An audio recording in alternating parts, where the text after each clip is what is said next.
My parents kicked me out for being lazy. 2 years later, they called me for help. My parents told me to move out because I wasn't doing anything with my life, so I did exactly that and disappeared without explaining a single thing. I'm 29 now, but 2 years ago I was living in their house listening to constant comparisons about my older brother who had a corporate job, a stable salary, and everything they thought success looked like. Meanwhile, I was at home with no visible job, no routine.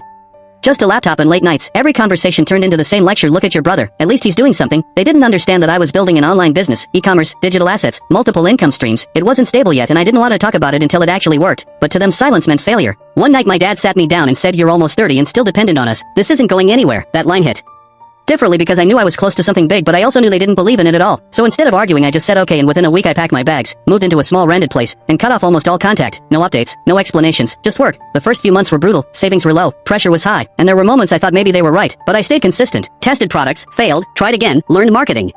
Scaled slowly, and then one product hit, then another, then everything started compounding. Within a year I crossed 6 figures, then multiple 6 figures, and by the end of the second year I had a fully automated business generating more than I ever imagined. I upgraded my lifestyle quietly, better apartment, better car, but still no contact with my family because I wanted to be 100% sure before showing anything. Then one day I got a call from my mom, first time in months. Her voice was softer than I remembered and she said my brother had lost his job and things were tight. They needed help. I didn't react immediately, just listened. Then she said something that stuck. "We always thought you'd come back and ask us for help. Not the other way around." I told her I'd visit. When I showed up, nothing had changed. Except the energy, the same house, the same people, but now there was silence instead of judgment. My dad didn't say much at first, just asked how I'd been. I told him I was doing okay and then he asked what exactly I do now. For the first time I didn't avoid the question. I opened my laptop, showed him the numbers, the dashboards, the revenue streams, everything. He just stared at the screen not saying a word. My brother looked over my shoulder trying to process it. My mom sat down slowly like.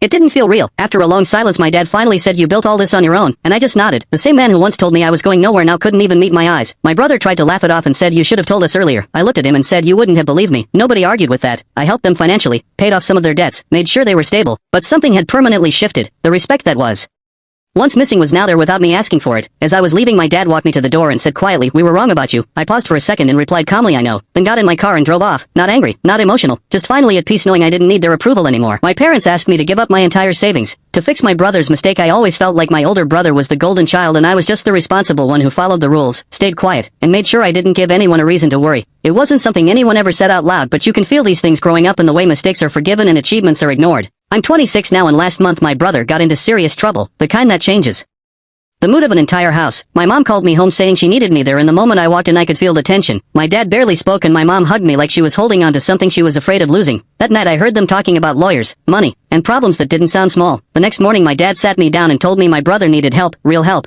And then he said something I didn't expect. He said they might need to use my savings, not theirs, mine. I've been saving since I was 9.